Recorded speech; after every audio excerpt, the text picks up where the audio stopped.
He was man enough to take the lives of several people, but he was not man enough to do the time for it.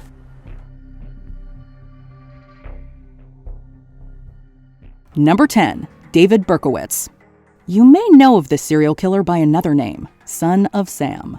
From July 1976 to July 1977, fear spread through New York City as people were shot and killed, most of them young women. I've been watching everybody, watching every move he's making, been covering my hair, changing the ways I've been doing normal life. A taunting letter was discovered at one crime scene, in which the suspect referred to himself as Son of Sam.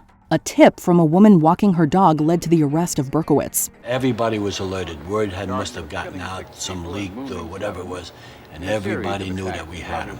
He was convicted for 6 counts of murder and sentenced to 25 years to life for each killing. Though he's been eligible for parole every 2 years since 2002, he has long refused to seek release. What would you tell 23-year-old David Berkowitz today? Turn around before it's too late, because destruction is coming. Number 9, Rex Heuermann. From 1996 to 2011, 11 people's remains were found at Gilgo Beach in Long Island, New York. Many of these victims were sex workers who did business via Craigslist. She didn't deserve this, just like nobody else's mother or sister or daughter deserves this. She really was a fabulous person. It wasn't until 2023 that an arrest was made in connection. Heuermann, who lived in the nearby village of Massapequa Park, has so far been charged for the murder of 3 of these victims and named as a prime suspect in the murder of another. The women in their 20s, petite, sex workers. He is currently in custody awaiting trial. It is such a relief that we do know who it was and that it will come to an end eventually. Through his defense attorney, Heuermann says he denies all the charges made against him. Number 8, Bonnie and Clyde. You might think of Bonnie Parker and Clyde Barrow more as movie characters than actual historical figures, but they were very real and very dangerous. Fueled by passionate love, the desire to escape poverty, and utter contempt for authority, Bonnie Parker and Clyde Barrow united. The pair, who robbed banks and other businesses during the Great Depression, were the subject of much fascination and interest, particularly from law enforcement officials. In a way, Clyde Barrow and other outlaws from the Midwest and the Southwest represented a certain kind of Robin Hood ethic, attacking some of these institutions. Police and FBI spent years trying to capture the pair, whose rap sheet also included murder and hostage-taking. They also helped 5 inmates escape from a Texas prison. However, this all came to an end when they were ambushed by police officers in Louisiana, leading to a very bloody end to their chaotic saga. There were separate funerals and grave sites for the lovers who in life had been inseparable. Number 7, Eric Rudolph. Though Eric Rudolph was convicted for multiple attacks throughout the South in the second half of the 90s, his most infamous one took place in Atlanta at the 1996 Summer Olympics. It just happened so quickly. I was in a bar just blocked away. The whole building shook for about 15, 20 minutes ago. Richard Jewell, the security guard who discovered the bag before it went off, was initially identified as a potential suspect. But it wasn't until subsequent attacks in Metro Atlanta that Rudolph was recognized as the instigator. However, he managed to avoid capture for more than 5 years. It's an artist rendition of him, and here's the old map of Murphy and Andrews, North Carolina that we use. But in 2003, Rudolph, who says he committed the attacks for politically motivated reasons, was arrested behind a Save-A-Lot grocery store in North Carolina. He didn't change a thing. No, except that his actions destroyed a lot of lives, including his. He was eventually sentenced to 4 life terms in prison. Number 6, Ted Bundy. One of the most notorious serial killers in American history, Ted Bundy and his heinous crimes continue to fascinate and unsettle. We know with psychopaths like Ted Bundy, they're prone to boredom, so they will start to mix it up a bit and offend in different ways. In 1977, while incarcerated after being indicted for murder for the first time, Bundy escaped through a courthouse window in Colorado. He was recaptured by authorities 6 days later. However, it didn't end there. He's in his cell and he notices that there's a hole in the ceiling. That same year, he escaped through the ceiling of his prison and made his way to Florida, where his horrifying crimes continued. Around 2:45 a.m. on January the 15th, 1978, Ted Bundy broke into the Chi Omega sorority house. He was eventually captured near the Florida-Alabama state line and ultimately received 3 death sentences. He was executed via the electric chair on January 24, 1989. Monsters don't always look like monsters. Sometimes they look like the guy next door. Number 5, Joseph James DeAngelo.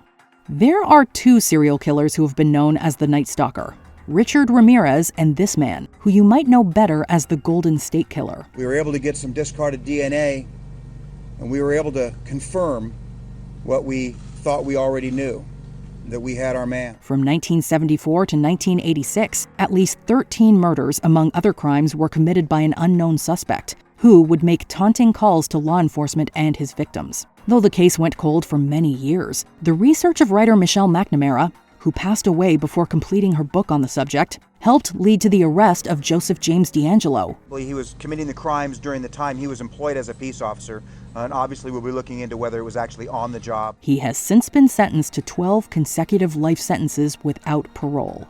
If I had my way, he would be shivering, blindfolded, naked, and exposed every moment from now on. I'll settle for caged, shackled, humiliated. Number 4, Christopher Dorner. Christopher Dorner was a former LAPD officer who was fired in 2008 for making false statements in a report against his training officer. In 2013, Dorner released a lengthy manifesto listing some 40 law enforcement officials he planned to target, claiming his termination was due to speaking out against excessive force in the police department. He was a person that believed that nothing that ever happened to him was as a result of his own doing. A manhunt soon took place. The unique threat posed by Dorner's military training and knowledge of police tactics had officers on edge. 3 law enforcement officers were killed by Dorner, as well as the daughter of a retired captain, and 3 others were injured. A little over a week after the attacks began, Dorner was located at a cabin in the San Bernardino Mountains. A standoff ensued, ending in Dorner taking his own life. He was man enough to take the lives of several people, but he was not man enough to do the time for it. Number 3, John Allen Muhammad and Lee Boyd Malvo. For 3 weeks in October 2002, residents of the Washington, D.C. metropolitan area were terrified by a series of sniper shootings that killed 10 people and injured 3 others. People sheltered themselves inside in fear that they could be the next victim. Some even suspected it to be another al-Qaeda attack. What better way to terrorize a neighborhood than to start killing people at random in different places? But eventually, John Allen Muhammad and Lee Boyd Malvo were arrested. The pair had also killed and injured others in preliminary shootings. Possible reasons for the attack include extortion against the U.S. government, to Muhammad seeking to kill his ex-wife. Mildred recalled fleeing from Muhammad's abuse with their 3 children and relocating to Maryland. In 2009, Muhammad was executed via lethal injection, while Malvo, a minor at the time of the attacks, is currently serving life without parole. Number 2, Dzhokhar and Tamerlan Tsarnaev. The 2013 Boston Marathon ended in tragedy when 2 explosive devices exploded close to the finish line, killing 3 and injuring hundreds more. This is your city. You're enormously proud of it. And these people had done this on Patriots' Day.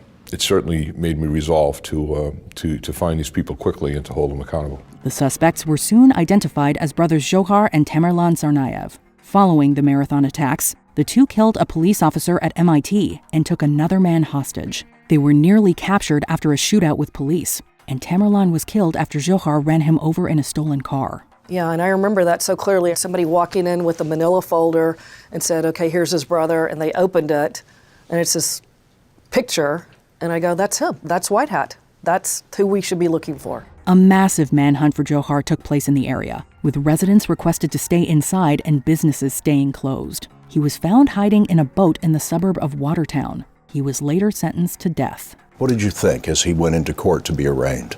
He had a smug grin on his face much of the time in the courtroom. He would glance over his right shoulder back to his relatives and smile and smirk at them, and I found that absolutely galling. Number 1, Ted Kaczynski.